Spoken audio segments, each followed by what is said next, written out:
तो gold channel के अंतर्गत आद्यांत फिजिकल एजुकेशन ऑनलाइन क्लासेस में आपका हार्दिक स्वागत है, अभिनंदन है।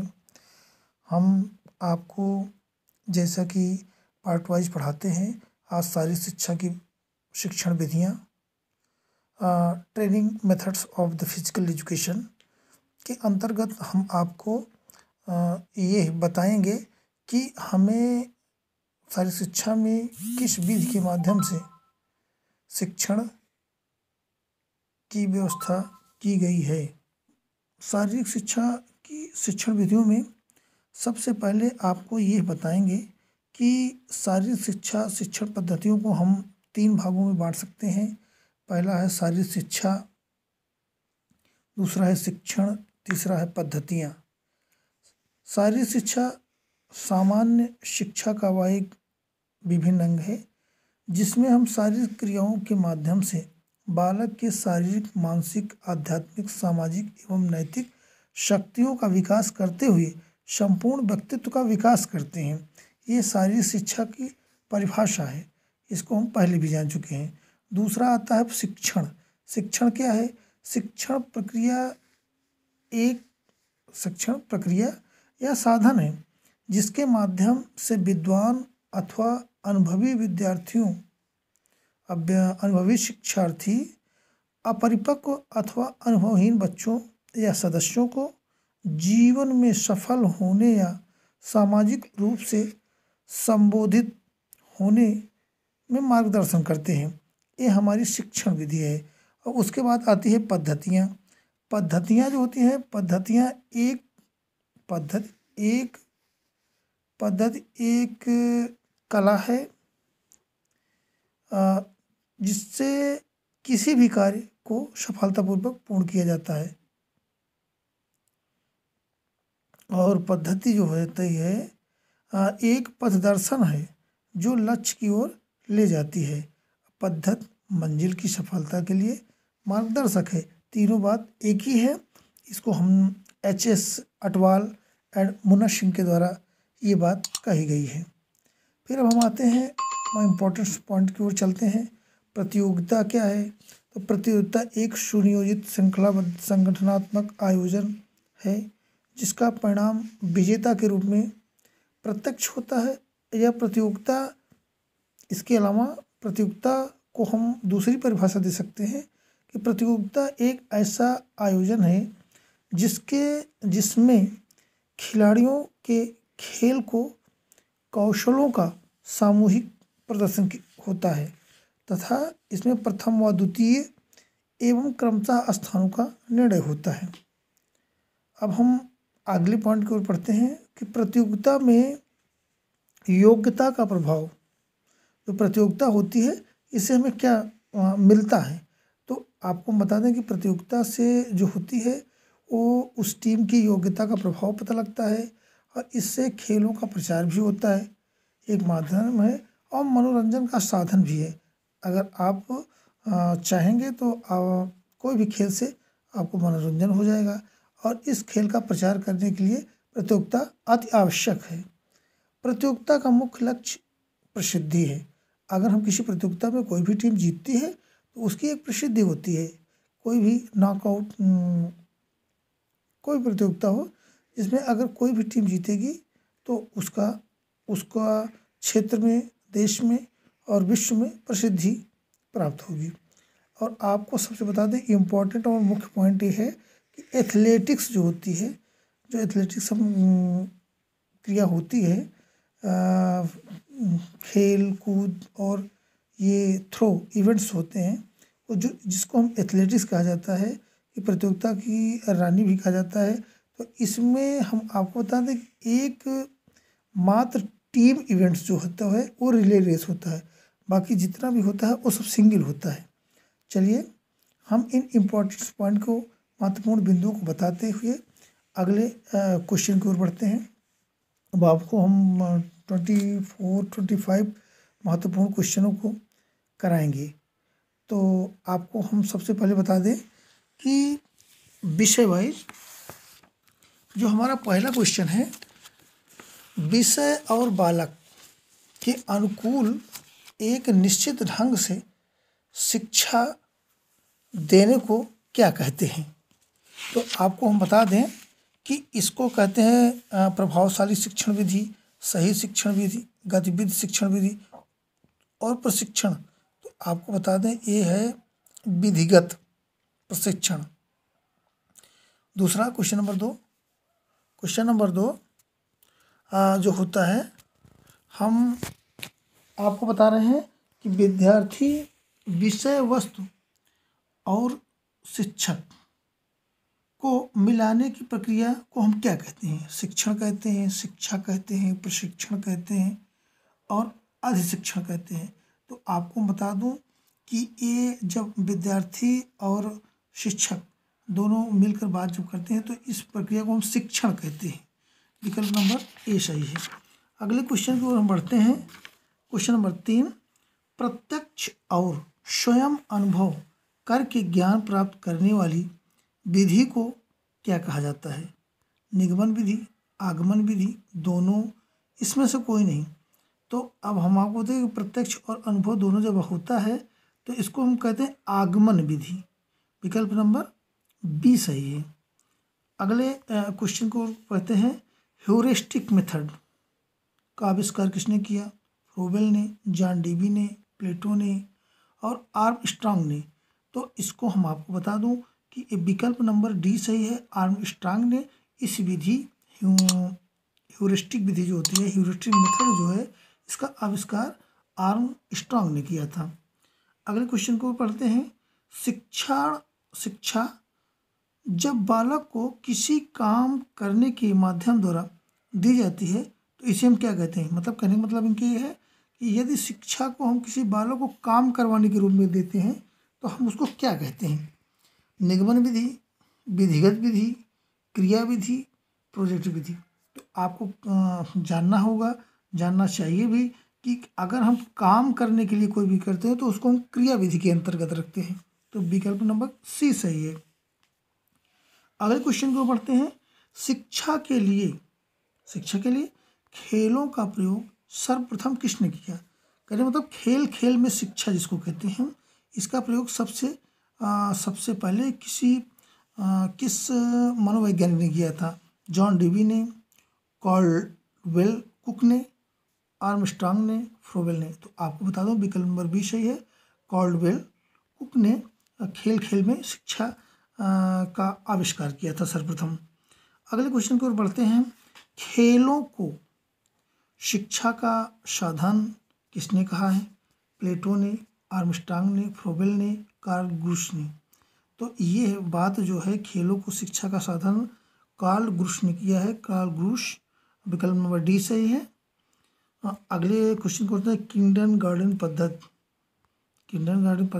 पद्धति जो होते हैं, ये आर्मस्ट्रांग ने किया था, कार्ल ग्रूश ने किया था, फ्रोबेल ने किया था, जॉन डेवी ने किया था।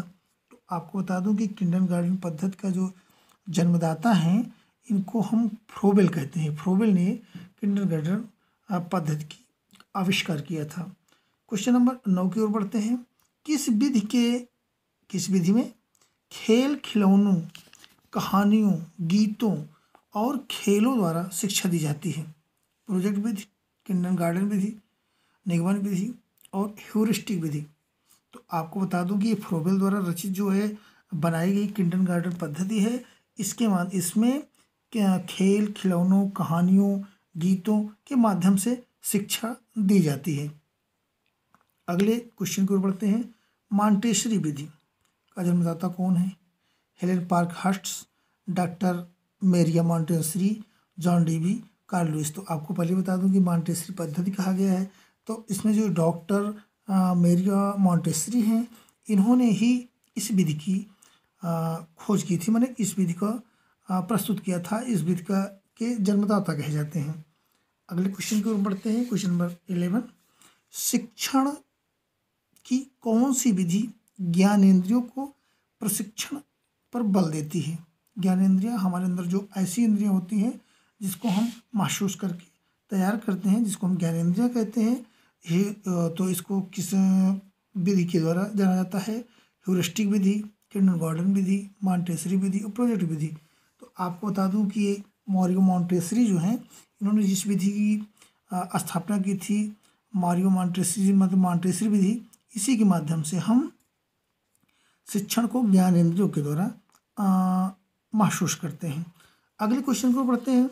शिक्षण की किस विधि में बाल गृह की व्यवस्था की गई है? बाल गृह प्रोजेक्ट विधि है, ह्यूरिस्टिक विधि है, डाल्टन विधि है, मॉन्टेसरी विधि है। तो आपको बता दूं मारियो मॉन्टेसरी द्वारा रचित ये जो मॉन्टेसरी पद्धति है, इसी के अंतर्गत बाल गृह की भी व्यवस्था की गई है।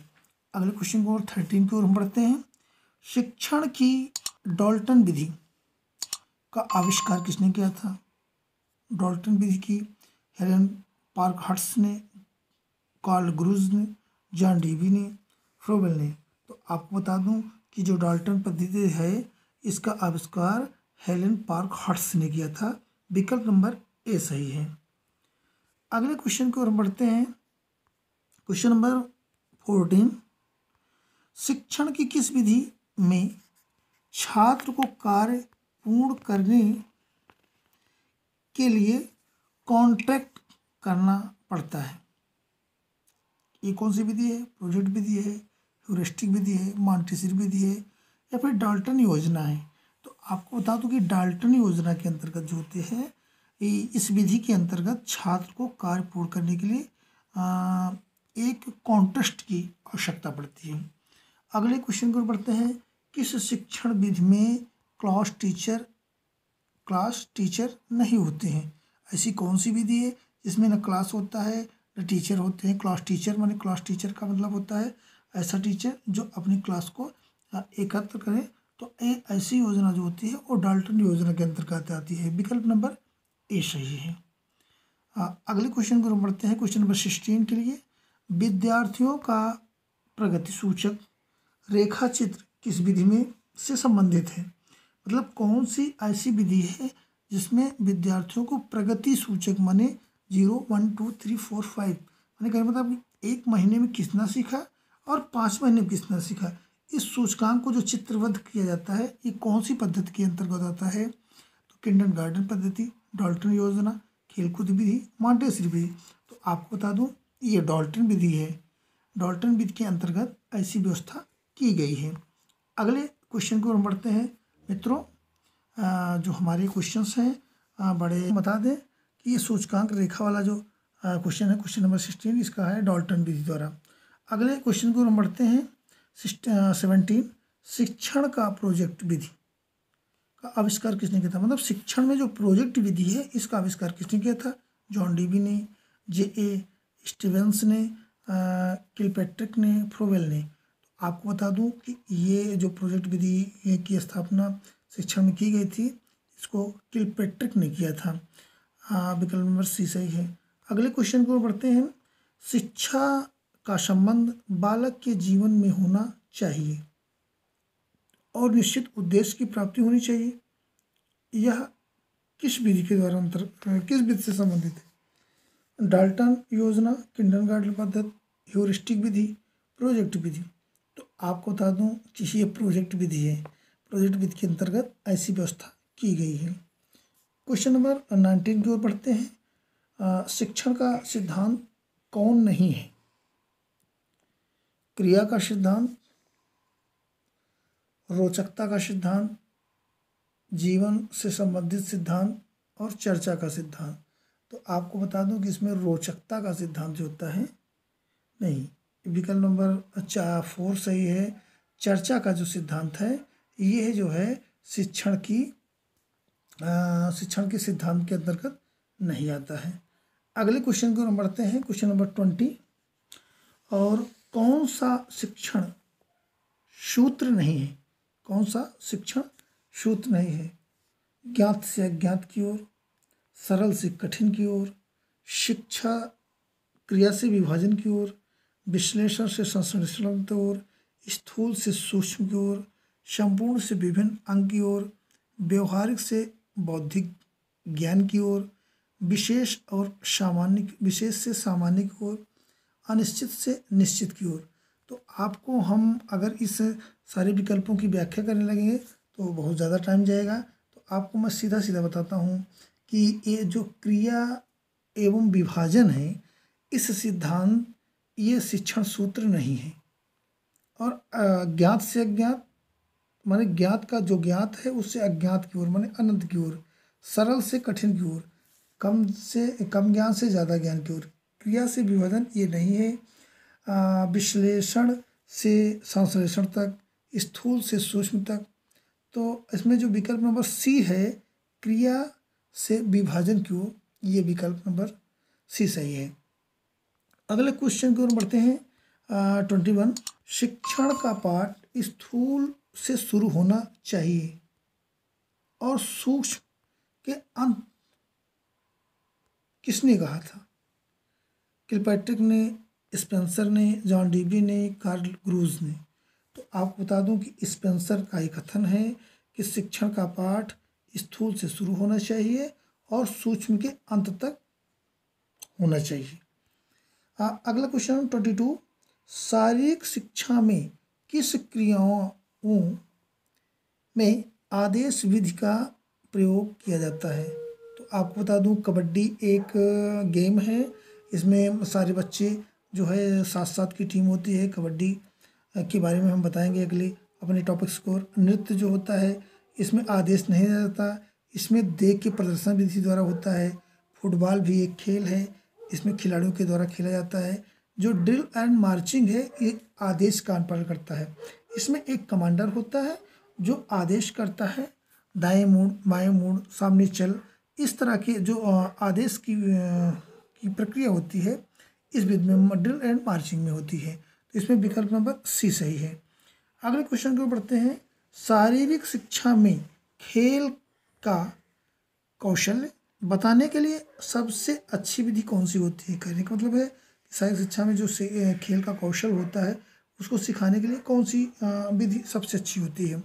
आदेश विधि, व्याख्यात्मक विधि, विचार विमर्श विधि, पूर्ण अंशपूर्ण विधि। तो आपको बता दूं कि ये पूर्ण, खंड, अखंड और खंड इसको हम भी कहते हैं, और पूर्ण अंशपूर्ण विधि को भी कहते हैं। मतलब एक बार संपूर्ण क्रिया को पूरे बताई जाएगी, फिर अंश अंश को खंड खंड करके उसको बताया जाएगा, उसके बाद फिर पूर्ण विधि बताई जाएगी। मतलब पूर्ण, फिर अपूर्ण, खंड और फिर पूर्ण।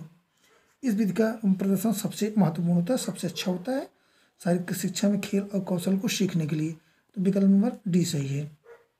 अगले क्वेश्चन को बढ़ते हैं। ये अंतिम क्वेश्चन है हमारी सीरीज का, 24 क्वेश्चन है।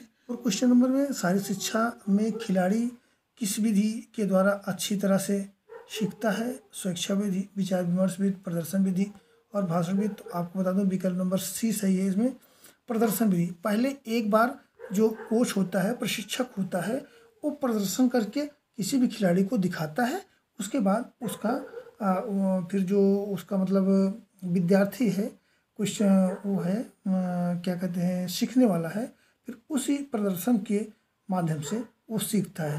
तो मित्रों आपको हम बता दें कि ये आज हमारी सीरीज की जो हम टॉपिक्स आज उठाए थे, शारीरिक शिक्षा में शिक्षणविद, teaching methods of the physical education का ये हमारा 24वां क्वेश्चन है। ये पार्ट नंबर 1 है।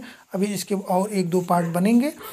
इसमें हमारी हम अपने सारे मित्रों से यह कहेंगे कि ये मेरी पढ़ने की बताने की एक शैली है कि मैं पहले क्वेश्चन की बिंदुओं को टॉपिक्स वाइज करता हूँ, उसके बाद आपको उस टॉपिक्स के जितने भी सारे क्वेश्चन जो कहीं भी किसी माध्यम से बनता है, KVS से, NVS से या नवोदय से, और तो इन्हें TGT, PGT, LT ग्रेड परीक्षाओं के लिए जो बोर्ड की मंशा रहती है उसके अनुसार मैं क्वेश्चन को कराता हूँ।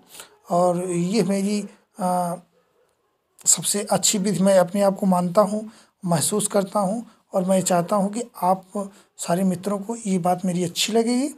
और मैं इसी के साथ आप बता दूँ कि हमारा जो आद्यांत गोल्ड 1 जनवरी से 2021 से मैंने आद्यांत फिजिकल एजुकेशन हमारे जो चैनल था, मैंने इसका नाम आद्यांत गोल्ड रखा है। हम चाहेंगे हमारे सारे मित्र ज़्यादा से ज़्यादा लोगों को शेयर करें, अपने मित्रों को ज़्यादा से ज़्यादा बेनिफिट पहुँचाएँ। और आने वाले जो ये TGT PGT की वाली हमारी परीक्षा है, इसमें ज़्यादा से ज़्यादा इनको सफलता की ओर अग्रसित करें। इसी के साथ बाय बाय।